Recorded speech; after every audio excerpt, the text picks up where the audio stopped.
está no ar o Jornal da Câmara. Na edição de hoje, recebemos o secretário adjunto da Secretaria Municipal da Saúde para realizar um balanço dos primeiros meses de 2019 e uma perspectiva e projeção, então, para o segundo semestre deste ano.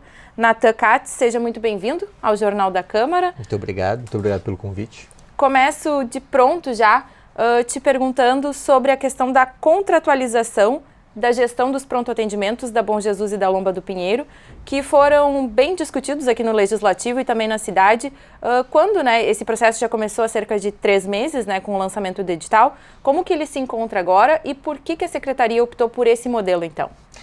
Acho que essa é uma pauta bem interessante, porque assim, é um processo que está ocorrendo agora, né? A gente ainda... A gente está, nos próximos dias, a gente deve divulgar o resultado final, né, desse chamamento, dizendo quais vão ser as organizações sociais que vão ser as vencedoras do certame, né, porque é uma para cada um dos pronto-atendimentos. Então, e a gente espera que nos próximos 2, 3 meses a gente já faça a transição. Então essas empresas até o fim do ano, elas devem estar fazendo já a gestão desses pronto-atendimentos. Por quê, né? Por que fazer isso, né? A gente tem uma ideia muito clara, que é uma ideia de governo, que a expansão de serviços públicos tem que ser por via da contratualização, né? De convidar parceiros, entidades para prestar esse serviço. Nesse modelo a gente vai ter uma economicidade, porque a gente vai conseguir, com o mesmo valor que a gente gastava antes, quando era sob a administração do município, atender mais pessoas, né? Então a gente vai ter uma ampliação dos serviços que a gente vai ter, a gente vai ter mais exames realizados nos pronto-atendimentos, a gente vai ter mais leitos de observação, então a gente vai conseguir entregar mais saúde para a população gastando menos, né? Além disso, tem uma vantagem, porque esses servidores que hoje trabalham nos 2 pronto-atendimentos, eles vão ser deslocados para as nossas outras serviços de saúde, Hospital Pronto-Socorro, Hospital Materno-Infantil Presidente Vargas, pronto-atendimento da Cruzeiro do Sul e outras áreas da Secretaria. Então essas áreas vão receber, são aproximadamente 200 servidores que saem dos 2 pronto-atendimentos e vão reforçar as escalas nessas outras áreas. Certo. O senhor comentou aí da expansão de serviços e atendimento à população dentro dos pronto-atendimentos. Existe uma ideia de transformar esses PAs, então, em UPAs também? Isso. As unidades de pronto-atendimento têm uma questão de necessidade de ambiência e tal, que a gente pretende que com essa mudança da gestão a gente consiga habilitar isso no Ministério da Saúde. Isso tem um ganho de receber um valor do Ministério da Saúde por esses serviços. Hoje, esses serviços são 100% financiados pelo município, né? Não há nenhuma contrapartida nem federal nem estadual. Certo. Falando ainda desse novo modelo de gestão, o Hospital da Restinga Extremo Sul é gestado por uma organização, né? Como que o senhor avalia esse serviço prestado hoje à população?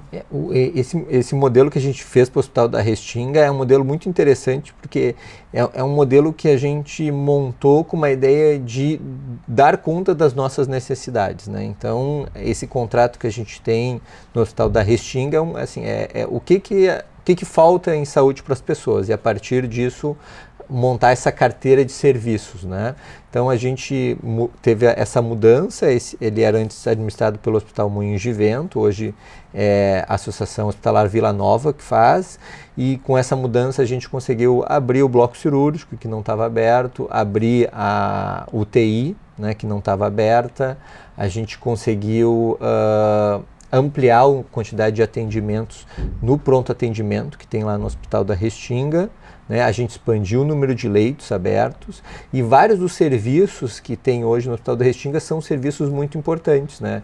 Tipo a questão de atendimento de lesões osteomusculares, né? A questão, hoje eles fazem várias cirurgias urológicas e tal, que era uma demanda reprimida que a gente tinha na Secretaria.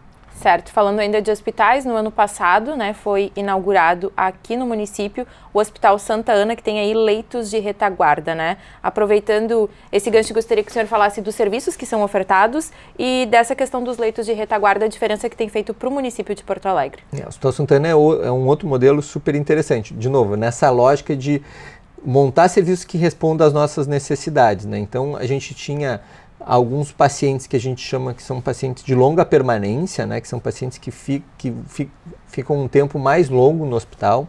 Esses pacientes acabavam ocupando nossos hospitais, principalmente os nossos grandes hospitais, o Hospital de Clínicas, o Hospital Nossa Senhora da Conceição, e eles ocupavam essas vagas e acabavam dando pouco giro para esses hospitais, né? O Hospital Santa Ana vem para receber vem para atuar nessa lacuna, né? Então ele permite que esses pacientes que precisam ainda terminar um tratamento, mas não tem nada muito complexo para fazer, ou são pacientes que estão há muito tempo, eles vão para esse hospital e eles permitem que esses hospitais grandes façam o giro dos pacientes, né?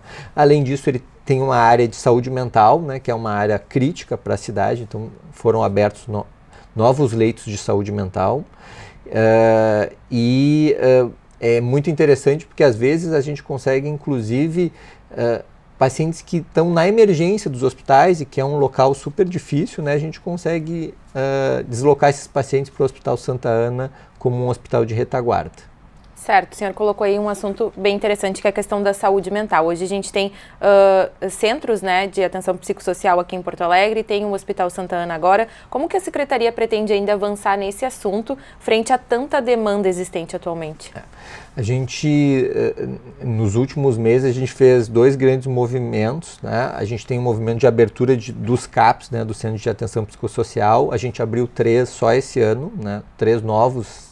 Então hoje toda Porto Alegre tem atenção a pacientes com dependência de álcool e drogas, né? Então são locais que são portas abertas, então qualquer pessoa pode chegar lá se tem algum problema de álcool e drogas e vai ser atendido. Esses locais têm leitos também, né? Se a pessoa precisar ficar internada um tempo, a gente expandiu de 38 para mais de 80 leitos nesses locais.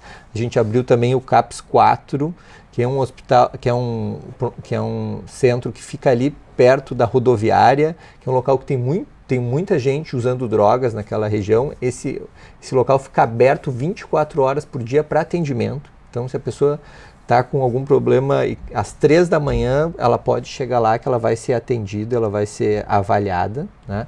A gente, além disso, criou novas equipes de saúde mental, tanto para crianças quanto para adultos, para atender pacientes que têm condições e que não podem ser atendidos nos postos de saúde, precisam de um atendimento mais especializado. E a gente tem essa expansão dos leitos, né? Ainda é um caminho que a gente está ocorrendo. A gente pretende, ainda esse ano, abrir também esses centros para as crianças, né? A gente tem poucos centros de atendimento das crianças e a gente também pretende melhorar essa estrutura de que não é o álcool e drogas, mas para outras doenças em saúde mental. Então é algo que a gente tem bastante orgulho, porque a gente avançou bastante nesses últimos 2 anos e meio, mas a gente tem várias entregas para fazer. Certo. Falando desse tempo de governo, né, do governo do prefeito, então, Nelson Marquesa Júnior, uma das campanhas dele era a questão da ampliação do horário de atendimento nos postos de saúde. Passado esse tempo de governo, o que a população tem hoje, o que se pode avançar e qual a projeção ainda até o final do governo? A gente tem um foco muito grande na atenção primária, porque a gente sabe que a maior parte dos problemas de saúde das pessoas são resolvidos nas unidades, nos postos de saúde. A gente abriu 4 unidades até as 22 horas. As 4 unidades fazem mais ou menos 3.500 atendimentos por mês. E isso é importante principalmente para aquelas pessoas que trabalham, né? Porque elas não conseguem deixar de ir ao trabalho para ir numa consulta médica ou de enfermagem, daí elas têm essa oportunidade, né? E a gente vê que nesse horário tem bem mais homens consultando do que durante o dia, né? Que é uma população que vai menos ao médico do que as mulheres. A gente tem o compromisso de abrir mais 4 unidades. A gente pretende ainda em 2019 abrir 1 ou 2 unidades, mas até o fim do mandato do prefeito a gente vai abrir essas 8. E além disso, a gente está com essa expansão da atenção primária. A gente abriu aproximadamente 40 novas equipes, né, da Estratégia de Saúde da Família durante esses 2 anos e meio. A gente pretende abrir mais aí nos próximos 1 ano e meio. Secretário, no que diz respeito à informatização dentro da sua pasta, né? Como que a Secretaria tem trabalhado, seja aí para diminuir filas de espera, para substituir fichas de atendimento, como que está o processo de informatização dentro da Secretaria da Saúde? Hoje quase 100% dos serviços de saúde hoje são informatizados, né? A gente fez todo um esforço para todos os lugares terem o registro eletrônico, porque a nossa ideia é entregar em 2020 a unificação dessas informações de saúde. Essa é uma promessa do prefeito, então a gente quer que a gente consiga, independente do lugar que a pessoa vá consultar, se consiga enxergar o que está acontecendo com ela, né? Quando ela internou num hospital, quando ela foi numa consulta médica, quando ela procurou um pronto atendimento, né? A gente, inclusive, está com um esforço grande para ainda em 2019 a gente conseguir fazer o agendamento eletrônico nos postos de saúde da atenção primária, para as pessoas parar de ter que ficar nas filas e conseguir fazer isso via aplicativo e no futuro via telefone. A gente está investindo muito nessa questão de soluções tecnológicas, né? A gente agora, no segundo semestre, a gente vai colocar um novo sistema para gerenciamento de exames, né? Porque às vezes é muito complicado as pessoas conseguirem alguns exames complementares, então a ideia é facilitar isso, do mesmo jeito que a gente fez com as consultas, né? Nas consultas a gente conseguiu resultados super expressivos, né? A gente tinha, em 2017, mais de 80 mil pessoas em fila de espera para consulta especializada, nas mais diversas especialidades. Hoje a gente tem pouco menos de 55 mil pessoas esperando consulta, teve uma redução bem grande. Em algumas especialidades, ortopedia era nosso principal problema, né? A gente conseguiu fazer um trabalho grande de reduzir a fila de espera de ortopedia. Hoje a gente reduziu em mais de 75% a fila de espera de ortopedia. A gente tem um projeto também que a gente desenvolveu junto com o Hospital Sírio-Libanês, que chama Regula Mais Brasil, que é uma ideia de trazer a telemedicina para dentro das unidades de saúde. Então tem uma equipe que ajuda os médicos a atender os pacientes nas mais diversas especialidades. Isso tem tido um reflexo grande também na diminuição da fila de espera da ortopedia, da urologia e de diversas outras especialidades. Certo. Falando um pouquinho de recursos humanos, estrutura física das instituições de saúde da nossa capital, de repasses tanto do governo estadual quanto do governo federal, quais são as principais dificuldades da Secretaria na sua avaliação? Eu acho que a gente fala lá na Secretaria que a gente não fica chorando muito assim, nessa questão de recursos. A gente tem uma crise financeira, a gente tem que fazer o melhor com os recursos que a gente tem, né? A gente teve alguns problemas de atraso dos recursos estaduais, mas isso tem sido normalizado nos últimos meses. A gente acha que isso vai se resolver, né? A gente tem pouco investimento novo do governo federal em relação, né, dinheiro novo para investir em saúde. Apesar disso, na atenção primária foi lançada uma nova portaria recentemente que foi muito pensada nessa própria expansão do horário que a gente fez na atenção primária, né? Então, também o governo federal quer que os postos de saúde funcionem por mais tempo, né? E a gente habilitou várias das nossas unidades para funcionar num turno alongado, em vez de trabalhar naquele turno usual de 40 e poucas horas semanais, expandir para 60 ou 75 horas por semana que as unidades vão ficar abertas.